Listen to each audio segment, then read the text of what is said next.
Breaking news ngayong araw. Casemiro, I'll call you, may kasama pang emoji na telepono at gloves. Wiljon Mindoro may makakalaban na agad kakatapos pa lang ng laban. Anong nangyari sa laban ng isa sa tinuturing na tatalo kay Bud Crawford na si Boots Ennis? Casemiro, I'll call you, sambit sa post ni Ninong Chavit Singson sa kanyang official FB page. Ngayong araw, November 10, 2024. Ano kaya ibig sabihin ng post na ito? Importante kaya parte sa laban? Abangan po natin kay Alas, sana magandang balita.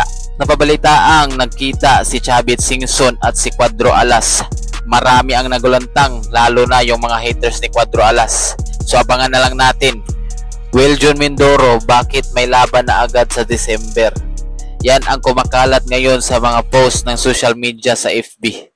Si Wiljon Mindoro po ay kakatapos lang manalo sa laban kontra Lucas de Abreu via round 3 stoppage.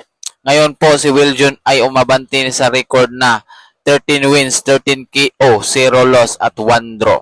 Totoo kaya ang kumakalat sa mga social media, lalo na sa FB? Kung totoo man, sana wag muna kasi kakatapos pa lang niya lumaban. At ano nga ba ang nangyari sa laban ni Jaron Boots Ennis? Bakit siya parang hirap at lagi natatamaan ng left hook ng kalaban? Siya pa naman ang tinuturing ng ilan na magpapabagsak sa karir ni Terence Bud Crawford. At sana po huwag kalimutang mag-like at mag-subscribe at mag-hit ng notification bell sa mga bago dito sa aking channel. Salamat.